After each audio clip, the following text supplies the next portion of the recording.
CNF এজেন্টদের আন্দোলনে স্থবির ঢাকা কাস্টমস হাউসের কুরিয়ার কার্যক্রম। এক্সপ্রেস বিধিমালা বাতিলের দাবিতে দুপুরে ঢাকা কাস্টমস হাউসে বিক্ষোভ সমাবেশ ও মিছিল করেছে শতাধিক এজেন্ট। দাবি আদায়ে লাগাতার কর্মসূচি পালনের ঘোষণা দিয়েছেন সিএনএফ নেতারা। বিদেশি পণ্যের বড় একটি অংশ আমদানি হয় বিমানবন্দর দিয়ে। পরিমাণ বেশি হলে তা আসে কাস্টমসের কার্গো শাখার মাধ্যমে, অল্প হলে আসে কুরিয়ারের মাধ্যমে। এতদিন দুই ধরনের পণ্য খালাসে দলিলপত্র জমা দিত অনুমোদিত সিএনএফ এজেন্ট। প্রায়ই তাদের বিরুদ্ধে কুরিয়ারে পণ্য খালাসে গ্রাহক হয়রানি, অতিরিক্ত অর্থ আদায়, করফাঁকি সহ নানা অভিযোগ ওঠে। তাছাড়া বিশ্বব্যাপী কুরিয়ারে পণ্য খালাস করে কুরিয়ার কোম্পানি নিজেই। বাংলাদেশেও এ ব্যবস্থা চালুর তাগিদ ছিল বিশ্ব বাণিজ্য সংস্থার।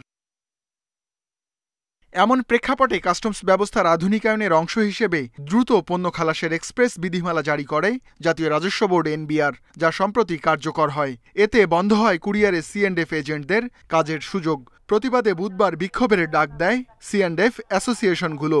29 জনকে তার এস্টাবলিশ করার জন্য এই কালাকানুন করে আর আমাদেরকে রাস্তায় বসিয়ে দেওয়ার যে অপচেষ্টা করছে, আমরা কোনো অবস্থাতে এই আইন মেনে নিব না। আপনাদের বারান্দায় বারান্দায় ঘুরেছি, আপনাদেরকে অনুনয় বিনয় করেছি, আপনারা কর্ণপাত করেননি। আমরা আর এনবিআর যাব না, আপনাদেরকে এখানে আসতে হবে। নতুন বিধিমালা অনুযায়ী কুরিয়ারের পণ্য খালাসের সুযোগ পাচ্ছে 30টি কোম্পানি। সিএনএফ নেতাদের হুঁশিয়ারি, সমান সুযোগ না থাকলে কাউকে কাজ করতে দেয়া হবে না। আপনারা এই কালো আইন করেছেন, এই কালো আইনকে সাদা করে আমাদেরকে ব্যবসার সুযোগ দেবেন। আমরা যদি ব্যবসা করতে না পারি, এখানে কেউ ব্যবসা করতে পারবে না। কাস্টমস কর্মকর্তারা জানান, এসব জটিলতায় কুরিয়ারে পণ্য খালাস প্রায় বন্ধ। একদিকে সিএনএফ এজেন্টদের কাজের সুযোগ নেই, অন্যদিকে বিধিমালা অনুযায়ী এসআইকুডা সিস্টেমে পরিবর্তন না আসায় কুরিয়ার কোম্পানিগুলো নথি জমা দিতে পারছে না। ঢাকা কাস্টমস হাউসের হিসাবে কুরিয়ারে দিনে 2000-এর বেশি চালান খালাস হয়। Ruhul Amin, independent news, Dhaka.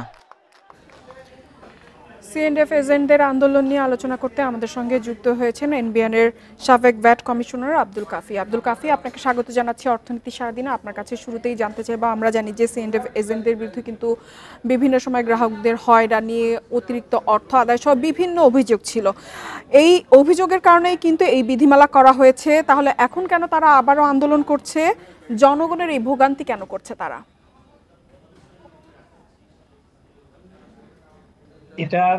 এটা তো তাদের স্বার্থ সংশ্লিষ্ট বিষয়, সে কারণেই তারা করছে। স্পেশালি ঢাকা কাস্টম হাউসে কুরিয়ার সার্ভিসে একটা বিরাট একটা এখানে কাজের সুযোগ সিএনএফ এজেন্ট তাদের রয়েছে। আমরা যেটা জানতে পেরেছি যে 2,500 কনসাইনমেন্ট কুরিয়ার সার্ভিসে আসে এবং এটা তারা খালাস করে থাকে। এই বিষয়ে যে অভিযোগ যে যারা গ্রাহক তাদের কাছ থেকে অতিরিক্ত অর্থ আদায় এবং ডেলিভারিতে ডিলে হওয়া, এই অভিযোগগুলো তাদের বিরুদ্ধে আছে এবং সে কারণেই বিশ্বের অন্যান্য অনেক উন্নত দেশের সাথে সামঞ্জস্য রেখে এবং আমার জানা মতে যে লজিস্টিক যে আইন আছে, লজিস্টিকের যে কমিটি আছে জাতীয় পর্যায়ে, সেখানকারও সুপারিশ রয়েছে যে পণ্যের দ্রুত খালাসের জন্য মধ্যবর্তী এই এজেন্টদেরকে না রাখার বিষয়। তো সেখানে পণ্য দ্রুত খালাসের প্রয়োজনে এ ধরনের গতিশীল ব্যবস্থা করা অবশ্যই প্রয়োজন।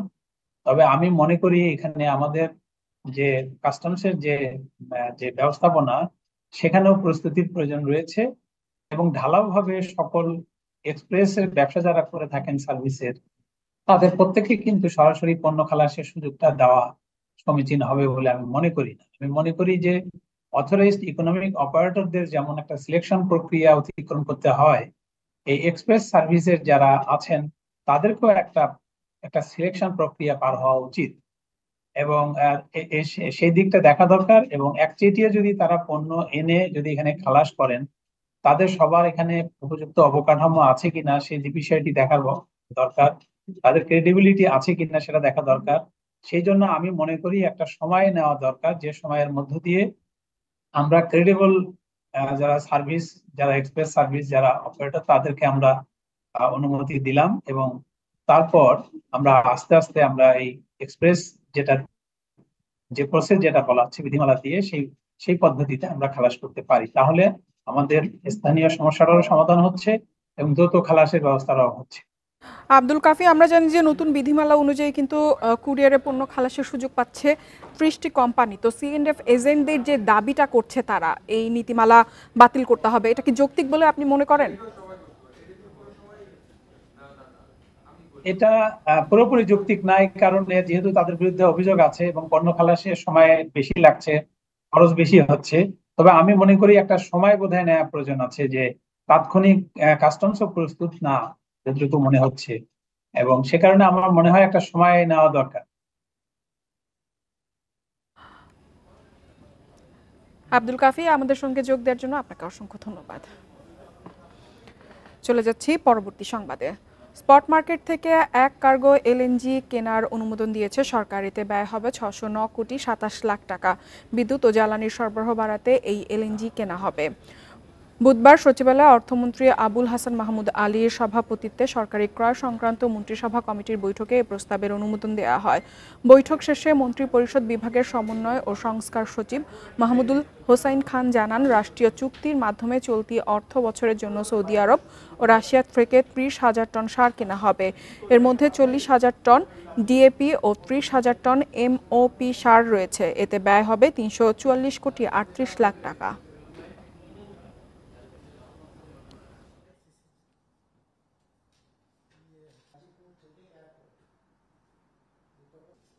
স্পট মার্কেট থেকে এক কার্গো LNG আমদানি ক্রয় প্রস্তাব 13.5580 মার্কিন ডলার।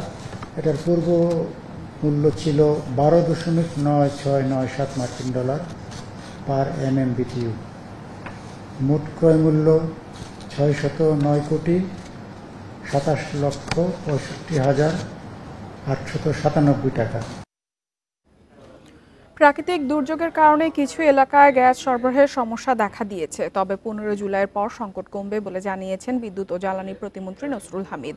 রাজধানীর বঙ্গবন্ধু আন্তর্জাতিক সম্মেলন কেন্দ্রে ব্লু ইকোনমি নিয়ে আন্তর্জাতিক সম্মেলনে সাংবাদিকদের প্রশ্নের জবাবে তিনি একথা বলেন।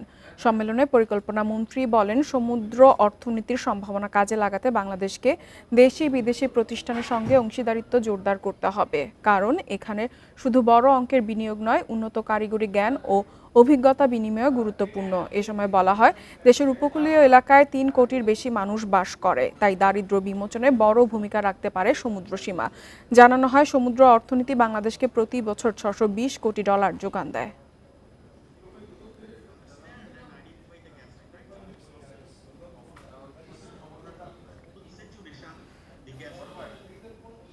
প্রতিবেশী দেশগুলোর চেয়ে বাংলাদেশে রেমিটেন্স পাঠাতে খরচ বেশি হয়। এই অঞ্চলের সবচেয়ে ব্যয়বহুল 5টি করিডোরের 3টি বাংলাদেশের। বিশ্বব্যাপী অভিবাসন নিয়ে কাজ করা the global knowledge partnership on migration and development নোমাডের প্রতিবেদনে উঠে এসেছে এ তথ্য। প্রতিবেদনে বিশ্বের বিভিন্ন দেশে $200 পাঠানোর তুলনামূলক ব্যয়ের হিসেব তুলে ধরা হয়েছে। প্রতিবেদনে দেখা যায়, 2023 সালের চতুর্থ প্রান্তিকে মালয়েশিয়া থেকে ইন্ডিয়ায় রেমিটেন্স প্রেরণে যেখানে খরচ পড়েছে 2.2%, সেখানে বাংলাদেশে খরচ পড়েছে 12.1%। একইভাবে সিঙ্গাপুর থেকে খরচ পড়েছে 11.7% এবং সংযুক্ত আরব আমিরাত থেকে বাংলাদেশের রেমিটেন্স পাঠাতে খরচ পড়ে 13.6%।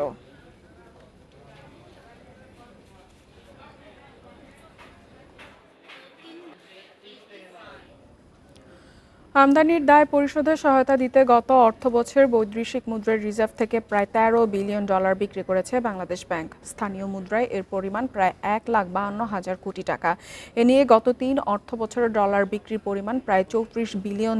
সংশ্লিষ্টরা জানান, নিয়ন্ত্রণের মাধ্যমে আমদানি কমানো এবং অন্যদিকে রপ্তানি ও রেমিটেন্স বৃদ্ধির ফলে বহির্বিশ্বের সঙ্গে লেনদেনে দেশের চলতি হিসেবে উদ্বৃত্ত রয়েছে।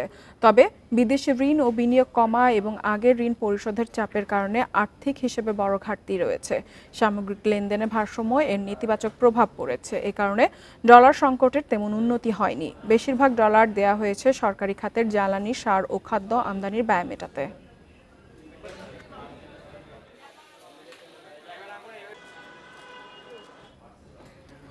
দক্ষ কর্মীর অভাবে তৈরি হচ্ছে না বিকল্প শ্রম বাজার। তাই 5 বছর ধরে রেমিটেন্স আটকে আছে $22 বিলিয়ন। শ্রমবাজারও সীমিত 8 থেকে 10টি দেশে। এর জন্য বিশেষজ্ঞরা গবেষণা আর দক্ষ কর্মী তৈরিতে অবকাঠামোর অভাবকে দুষছেন। এদিকে বিকল্প শ্রমবাজার তৈরি না হওয়ায় বাড়ছে অনিয়মিত অভিবাসন। 3 বছরে সৌদি আরবে গেছে 16 লাখ কর্মী। আগে থেকেই সেখানে আছে 15 লাখ। 2020-21 অর্থ বছরে রেমিটেন্স আসে $5.7 বিলিয়ন। নতুন 16 লাখ যাওয়ার পর 3 বছরে রেমিটেন্স কমে দাঁড়িয়েছে $3.7 বিলিয়নে। $2 বিলিয়ন কমেছে প্রবাসী আয়, অর্থাৎ মধ্যপ্রাচ্যে বেশি কর্মী গেলেও রেমিটেন্স বাড়ছে না। ইউরোপ, জাপান সহ উন্নত দেশে কর্মীর চাহিদা ব্যাপক, তবে চাহিদা মাফিক দক্ষ কর্মী পাঠাতে পারছে না সরকার, কারণ দেশের প্রায় 50% শ্রমিকই অদক্ষ। দ্বিপক্ষীয় চুক্তি ও সমঝোতা স্মারকের আওতায় বৈধভাবে ইউরোপে যাওয়া শ্রমিকের সংখ্যা একেবারেই কম। 2018 সালে বিএমইটির পক্ষ থেকে 53টি দেশের শ্রমবাজারে কর্মী পাঠানোর সম্ভাবনা নিয়ে গবেষণা হয়। এর মধ্যে বেশিরভাগ দেশেই কর্মী যাচ্ছে হাতে গোনা। দরকার হলে প্রতি বছর যদি হয় যে সিজনাল লেবার যাবে, একটা বিশেষ মৌসুমে তারা কাজ করবে, তারা আবার ফেরত চলে আসবে। এইটার জন্য আমার ওইখানে একটা স্থায়ী বন্দোবস্ত লাগবে সরকারি বেসরকারিভাবে। সেটা না হলে কিন্তু বিশেষ করে শ্রমবাজারের যেই সেক্টরটা, এইটা কিন্তু মানে অনেক সম্ভাবনা থাকার পরেও ধস পড়তে পারে, ধস নামতে পারে। বিশেষজ্ঞরা বলছেন, দক্ষ জনবল তৈরিতে কারিগরি প্রতিষ্ঠানগুলো কাজে আসছে না। শ্রম কূটনীতিতেও নেই কার্যকর পরিকল্পনা। যেগুলোতে আমাদের অনেক বিদেশি কর্মীর চাহিদা প্রয়োজন, সেই দেশগুলোতে যেই মানের দক্ষ কর্মী প্রয়োজন, আমরা কিন্তু সেই মানের কর্মী তৈরি করতে পারছি না। যেমন 10 বছর পর সৌদি আরবে কী ধরনের লোক লাগবে, জাপানে কোন ধরনের চাহিদার লোক তৈরি চায় তারা, সেইটা যদি আমরা জেনে আমরা আমাদের কর্মীদের প্রস্তুত করতে পারতাম, দক্ষ তৈরি করতে পারতাম, তাহলে কিন্তু আমরা পারতাম। সরকারি তথ্য মতে 168টি দেশে বাংলাদেশি কর্মী যায়। এর মধ্যে 31টি দেশে গত 5 বছরে কোনো কর্মী যায়নি, আর নিয়মিত কর্মী যায় মাত্র 8 থেকে 10টি দেশে। সুলতানা জাহান মিতু, ইন্ডিপেন্ডেন্ট নিউজ, ঢাকা। এবারের বন্যায় সিলেট বিভাগে আউশ উৎপাদন কমবে। এরই মধ্যে পুরোপুরি নষ্ট হয়েছে প্রায় 30,000 হেক্টর জমির ধান।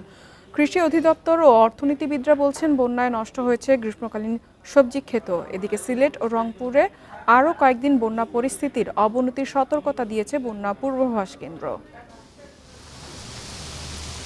জুন থেকে কয়েক দফা বন্যার কবলে সিলেট বিভাগ। উজানের ঢলে তলিয়েছে লোকালয়, হাওর, ফসলি জমি। বন্যা পূর্বাভাস কেন্দ্র বলছে, আরও বেশ কিছুদিন থাকবে পানি। ঘরবাড়িতে পানি ঢোকার পাশাপাশি ডুবেছে আউশের বীজতলা। কৃষি সম্প্রসারণ অধিদপ্তর জানিয়েছে, চলতি মৌসুমে সিলেট বিভাগে 1,80,000 হেক্টর জমিতে রোপা আউশ ধান আবাদের লক্ষ্যমাত্রা ছিল। তবে 3 দফা বন্যায় বড় ক্ষতি হয়েছে কৃষি খাতে। 27,784-র মধ্যে আমাদের 22,549 হেক্টর ফসলটাই বিনষ্ট হয়ে গেছে, পুরাটাই বিনষ্ট হয়ে গেছে। এতে যদি আমরা ক্ষতির পরিমাণ টাকা আয় করি, তাহলে আনুমানিক আমাদের এটা 418 কোটি টাকার মতো ফসল আমাদের বিনষ্ট হয়েছে। সিলেট ছাড়াও মৌলভীবাজারে 4,755 হেক্টর, হবিগঞ্জে 463 এবং সুনামগঞ্জে 1,013 হেক্টর জমির আউশ ধান নষ্ট হয়েছে। বন্যায় তলিয়েছে গ্রীষ্মকালীন সবজিও। আমনের বীজতলা বাড়ন্ত অবস্থায় আছে, সেখানে আমনের বীজতলা ক্ষতিগ্রস্ত হচ্ছে। তাছাড়া গ্রীষ্মকালীন শাকসবজি যেটা, এইটা তো একেবারেই পুরোপুরি ক্ষতিগ্রস্ত হয়ে গেছে, কারণ পানি উপরে উঠে গেছে, এগুলো আর এখন পাওয়া যাবে না। গরু এবং মহিষ এগুলো যদিও ভেসে অনেক ক্ষেত্রে যায় না, কিন্তু তাদের খাদ্যের প্রচন্ড অভাব থাকে। বন্যা পূর্বাভাস কেন্দ্র বলছে, সুরমা, কুশিয়ারা, মনু, সমেশ্বরের পানি বিপদসীমার উপরে বইছে। তাই সামনের কয়েকদিন বন্যা পরিস্থিতি আরও নাজুক হতে পারে। এপ্রিল বা মে মাসের প্রথম সপ্তাহে হয় না। বড় ধানটা ওইখানে উঠে গেছে সহি সালামতে সুন্দরভাবে এবং বাম্পার ফলন হয়েছে। তবে হ্যাঁ, সুনামগঞ্জ এবং সিলেটে যে বন্যাটা হয়েছে, এটা 22-এর আগে আমরা এই ধরনের পানির উচ্চতা সিলেট সুনামগঞ্জে আমরা দেখি নাই, আমাদের অভিজ্ঞতায় আমরা পাই নাই। আসামের ভারী বৃষ্টির কারণে তিস্তা ও ব্রহ্মপুত্রের পানিও বাড়ছে। তাই উত্তরবঙ্গেও বন্যা পরিস্থিতি অবনতির শঙ্কা রয়েছে। Shahriar Anirban, independent news, Dhaka. এবারে শেয়ার বাজারের খবর। সপ্তাহের তৃতীয় কার্যদিবসে ইতিবাচক দেশের 2 শেয়ার বাজার। ডিএসইতে প্রধান সূচক বেড়েছে 33 পয়েন্ট। আগের দিনের চেয়ে লেনদেন বেড়েছে 99 কোটি টাকার বেশি। এ সময় দর বেড়েছে 61 কোম্পানির শেয়ারের। অন্যদিকে চট্টগ্রাম স্টক এক্সচেঞ্জে সার্বিক সূচক বেড়েছে 85 পয়েন্ট।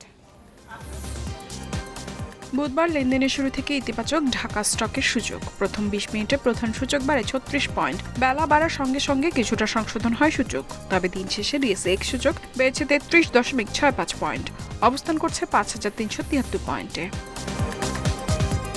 সূচকের সঙ্গে ডিএসইতে বেড়েছে লেনদেনও। আজ মোট লেনদেন হয়েছে 539 কোটি 27 লাখ টাকার শেয়ার। আগের দিনের চেয়ে লেনদেন বেড়েছে 99 কোটি টাকার বেশি।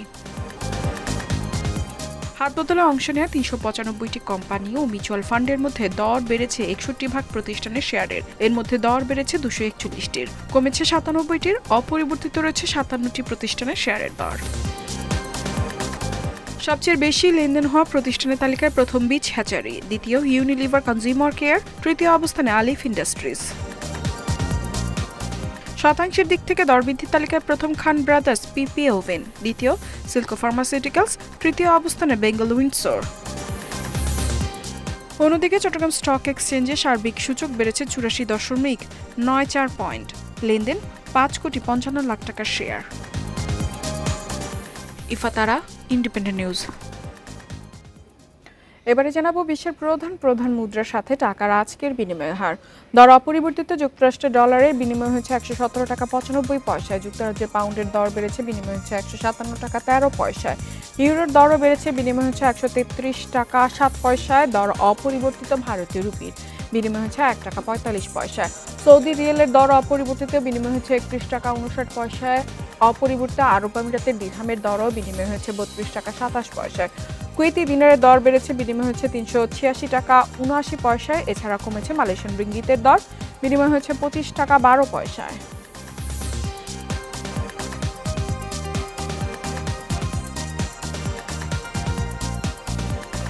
আর এই ছিল অর্থনীতি সারাদিনের আজকের আয়োজনে। আমন্ত্রণ আমাদের পরবর্তী সংবাদে।